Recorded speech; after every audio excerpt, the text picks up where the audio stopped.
Greetings, operatives. I am Agent 3540, and today I wanted to take a few minutes, share a couple of tricks inside of OBS that any of us can do that should help improve the overall quality of your streams, from the look of your camera to how your microphone sounds. Some small tweaks that can really take your stream to the next level without costing you anything. My goal is to help share the knowledge that I've gained over the last couple of years of my streaming on Twitch, and just kind of enable others to create the quality content that they see in their head, without having to break the bank to get there. So let me go ahead and switch scenes. Let's pull up our first tip. But the first thing that I want to add is a camera. So I want you to be able to see me while I'm streaming, and I want to do it with a webcam, right? So we're going to go ahead and add our video capture device.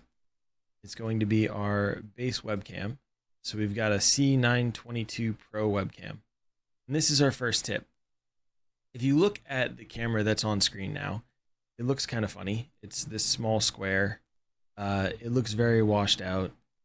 There's a whole lot going on here without it looking as good as it can. The first thing is to not trust OBS to do your webcam settings for you. Take a minute, find out what the max resolution, the frame rate, the information is usually available online if you go to the webcams manufacturer's website, or even just Googling. But I don't like the way the camera looks at this moment. So the first thing I'm going to do is we're going to set up a custom resolution type. What that's going to do is that's going to let us take advantage of the full quality of the webcam. So in this case, it's at 1920 by 1080, and our max FPS at that rate, at that resolution is 30 FPS.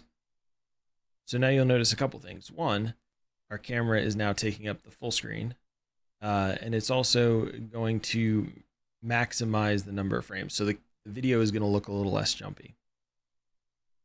Right, now we've got our camera here, and it looks fairly washed out, right?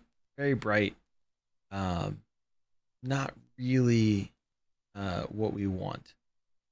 So what we're going to do is our second tip, and that's to take a moment and familiarize yourself with some of our filters. So if we right click on the video capture device and we go to filters here, it's going to give us a number of different options.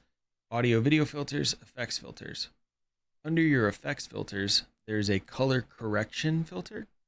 What this is going to do is this is going to let you tweak the actual look of the camera.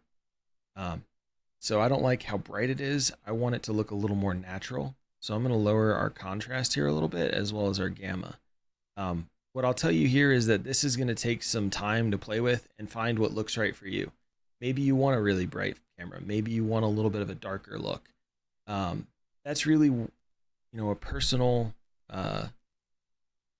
it's really a personal decision, right? Like how you want it to look. I want my lights not to wash me out. I want it to look a little more natural.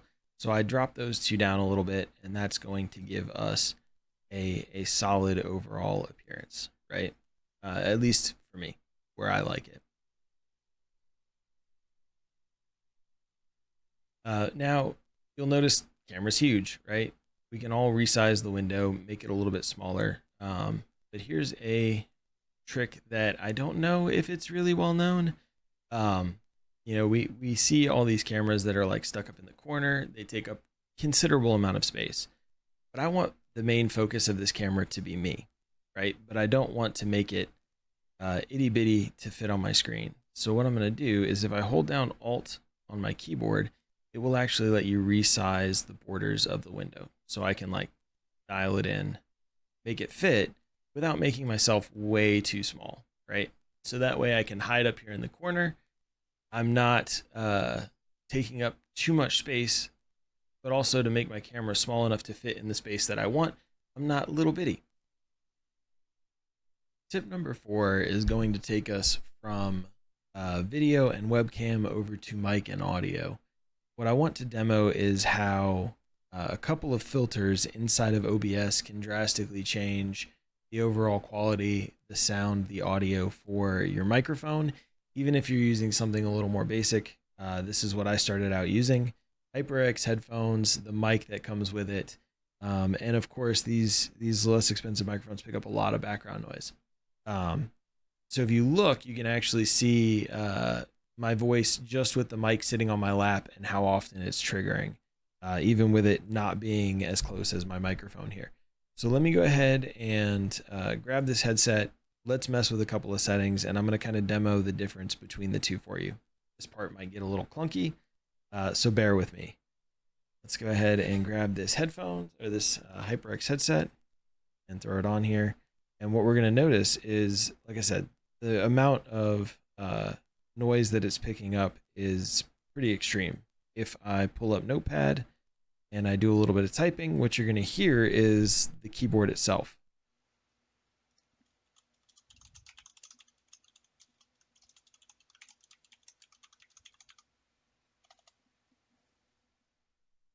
So kind of loud. You probably heard a bunch of clicky clack going on there. We're going to add a filter. And this first filter is going to be our noise gate. Okay. This is going to take a little bit of trial and error to get it really dialed in, but there's two main things that you need to worry about. What volume does the mic open and what volume does the mic close? Okay. So how loud does the sound need to be for the mic to start listening, right? We don't want to go too low on that open threshold. But if you look, there are these numbers across the bottom of your audio mixer, and that can kind of give you an idea of where your own speaking volume is, right? And then we want to decide the close threshold. So once the mic opens, it'll stay open until the audio volume dips below a certain point. So we're going to set the close threshold a little bit lower, 40 decibels. I'm sorry, negative 40 decibels, because you'll see most of the time when I'm speaking, it's between negative 30 and negative 20. So that way it gives us a little bit of time once I stop speaking before the microphone will close again. And what you'll notice is already that change in noise gate is going to make a pretty significant difference just on the typing.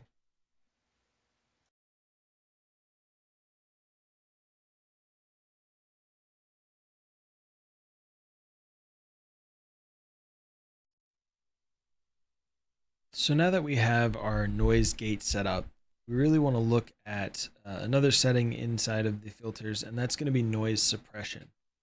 What noise suppression does is it takes and reads the decibel level and tries to reduce anything below a set decibel level. So if there's a quiet sound in the background, maybe a dog is barking, but it's further off, and so it's a lower decibel than your voice speaking into the mic, OBS should try and remove that. It's going to clean up some of the audio a little bit. There's two options that you have. One that's an automated option, so RN noise, which is a good quality. It's going to use a little more of your CPU because it's going to try and do that naturally. If you don't have the overhead in your CPU, switching to, and I don't know how to say it, but SPEEX is going to let you set a decibel level, just like we did with our noise gate. So that way it knows anything below that decibel level to try and remove. Okay.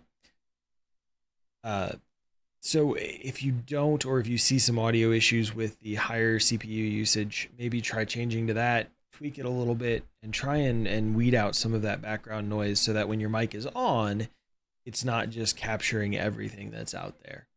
Okay. Let it filter out some of that background noise, maybe the taps on your desk while you're speaking, or that dog, again, that's way off in the distance barking. Tip number 5 is a shift away from the quality of the stream over to the quality of your content on other platforms. How do you capture a short clip to upload to TikTok, YouTube, any of those other platforms where discoverability may be a little bit better? And to do that, we're actually going to use our replay buffer. So if you go down here to settings inside of OBS and then output, you're going to see a couple of different tabs.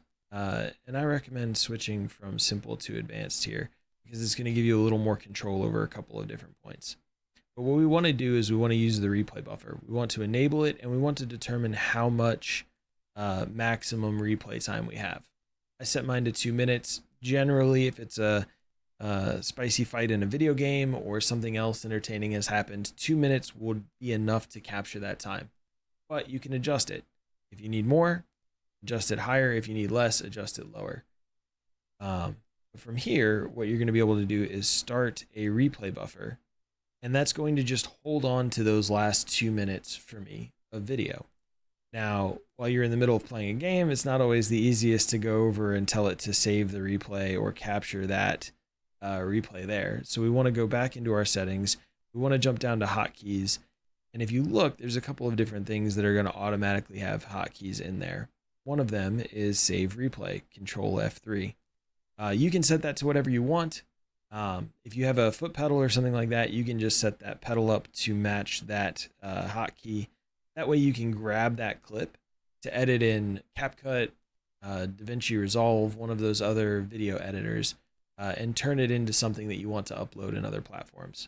But that way you can grab that clip. It's going to be at the full quality of whatever you stream at, as opposed to whatever platform you stream on changes those clips. Makes it a little bit cleaner, and you can mess with the video and kind of edit it down more effectively, in my opinion. And there you have it, my first attempt at creating some educational YouTube content. If any part of the video was helpful, do me a favor, throw me a thumbs up below on the video. If there's one particular piece that you think is going to be extra helpful for your stream, throw that in the comments. I'd love to know which. If there's something in OBS that you've tried to find an answer to and either the resources have been confusing or you just haven't found one, add that too. I'm happy to do a little bit of research, find some answers, and help improve everybody's stream. If you're interested in catching some of my live content, I'm streaming 6 days a week over on twitch.tv/agent3540. I hope to see you all there. And until next time, I'm Agent 3540, signing off. Later, y'all.